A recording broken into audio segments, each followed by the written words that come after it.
The sound of sirens echoed through the quiet street as a young man, dressed in a worn-out jacket, sprinted down the sidewalk.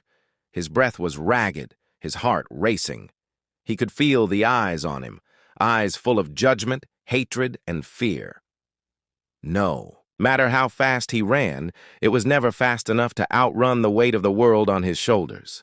As he stumbled and fell to the ground, he caught sight of a luxury car pulling up, its shiny black exterior gleaming under the harsh streetlights. The man inside was one of the wealthiest people in the city. The young man, his face bruised and tear-streaked, stood up, desperation in his eyes. He was in trouble, deep trouble, but he wasn't about to give up. Not yet. With everything he had left, he approached the car, knocking on the window. As the billionaire inside lowered it, the young man's words shattered the silence. "Please help me. I don't know where else to turn." The young man's name was Malik. He had grown up in the rough side of town where opportunity seemed like a faraway dream. His neighborhood was full of stories of survival, hardship, and dreams that never quite reached their potential. Malik had always hoped for something better, but life had a way of knocking him down every time he tried to rise. His mother, a hard-working woman, had raised him with love and resilience, but even she couldn't protect him from the systemic forces that shaped their lives. On the other side of town, in a sprawling mansion atop the hill, lived Julian Carrington, a man who seemed to have everything. A billionaire entrepreneur, Julian was known for his sharp business mind and his philanthropic efforts, though the media never quite revealed the darker side of his empire. To most, he was a symbol of success, but to Malik, he was just another face in the crowd of people who didn't understand the weight of the world on his shoulders. Today, Malik was caught in the crossfire of something much bigger than he could ever have imagined. Earlier that evening, he had witnessed a crime he hadn't meant to see. When he stumbled upon it, he had no idea that his life would be forever altered. Now, in the dead of night, with the police searching for him, Malik was desperate. He had nowhere else to go. The only person he knew who had the power to help was Julian Carrington. But why would a billionaire like Julian even care about a young black man from the streets? Malik's heart was pounding in his chest as he stood in front of Julian's luxury car.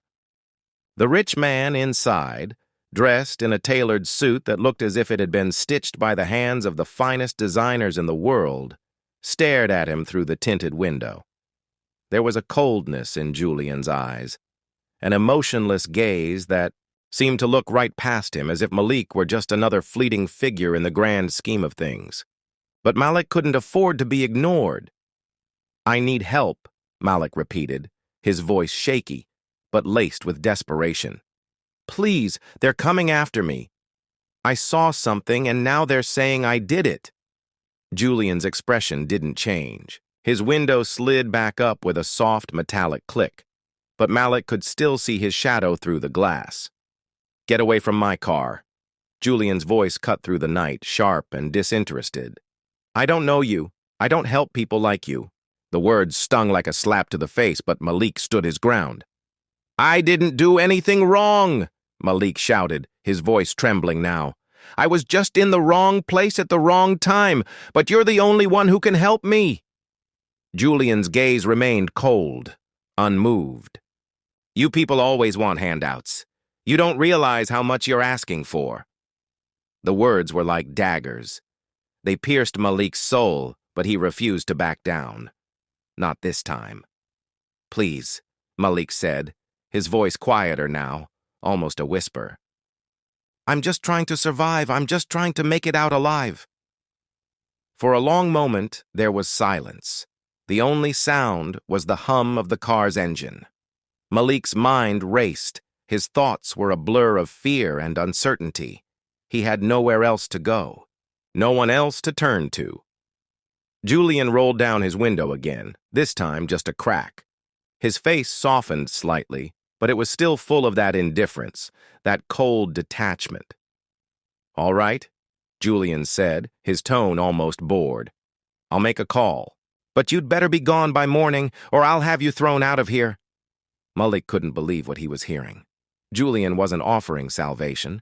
He was offering a temporary fix, something to get him off his doorstep. The weight of the world pressed harder on Malik's chest. He didn't want a temporary fix. He needed a chance, a real one. But it was the best he could get. "Thank you," Malik said softly, though his heart wasn't in it. Julian didn't respond. With a flick of his fingers, he gestured to the driver. The car drove away, leaving Malik standing in the cold, wondering if he'd just made a deal with the devil. The next morning, Malik stood outside Julian's mansion, pacing nervously.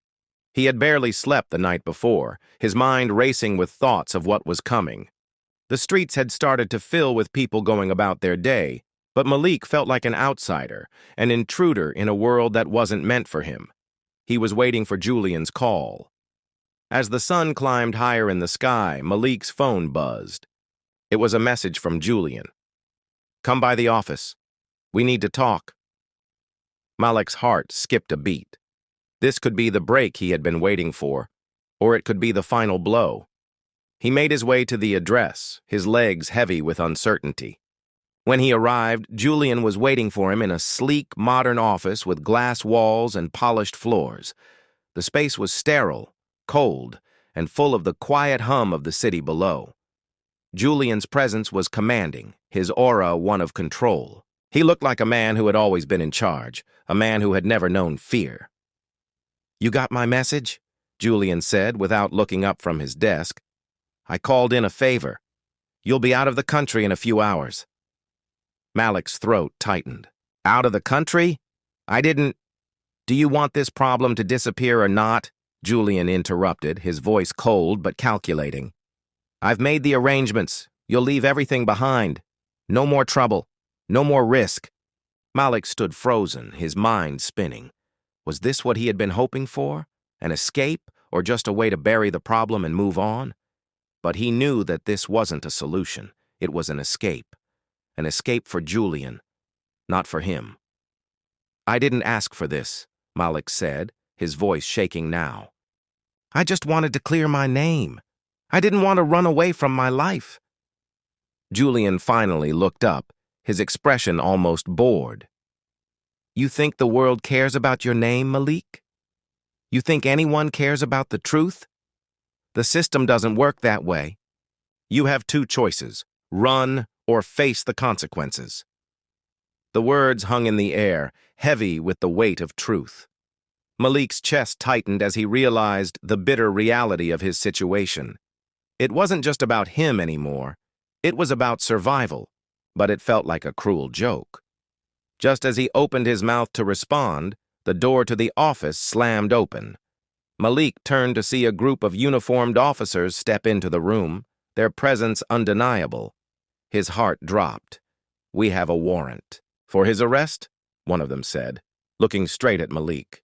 "He's under investigation for the crime he witnessed." Malik's mind went blank. This was it. There was no way out now.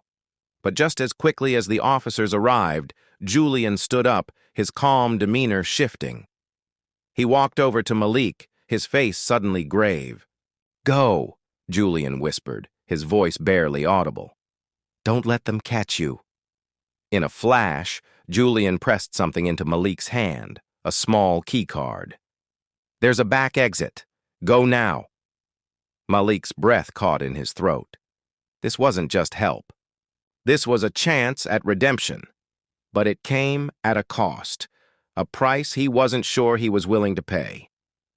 Malik's heart raced as he stood in the back corridor of Julian's office, the keycard clenched tightly in his hand. The officers were still inside, unaware of the escape route. He could hear their footsteps echoing in the distance as the tension of the moment gripped him. The weight of the decision pressing down on him felt unbearable. He had two choices: flee and escape the consequences of his actions, or turn back, face the officers, and face whatever the world had planned for him. It was the same old story: run or be crushed. But as Malik glanced at the keycard in his hand, a realization dawned on him. This wasn't just about escaping the law. It was about escaping the system that had never been designed for him to succeed in the first place.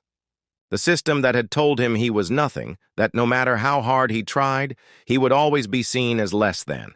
He wasn't just fighting for his life now, he was fighting for something much bigger: his dignity.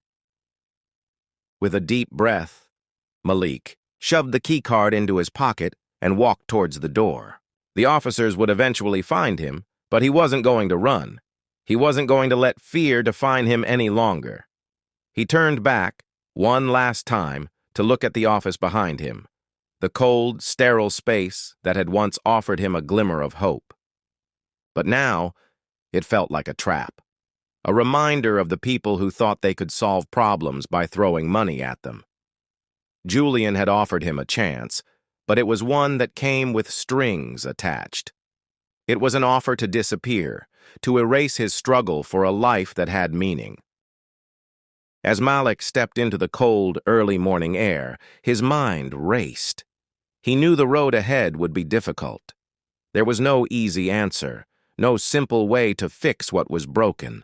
But for the first time in a long while, he felt a sense of clarity. He would make his own way. He would fight for his place in this world. The injustice he faced had been born of a system designed to keep people like him down. But he would not be crushed. He would not let them win. The lesson was clear. No matter how hard the world tries to break you, no matter how often the doors close in your face, your dignity is yours to protect. And in the face of injustice, sometimes the most powerful thing you can do is refuse to give up. Malik's story didn't end with an escape. It ended with a declaration. He would no longer let the world define who he was.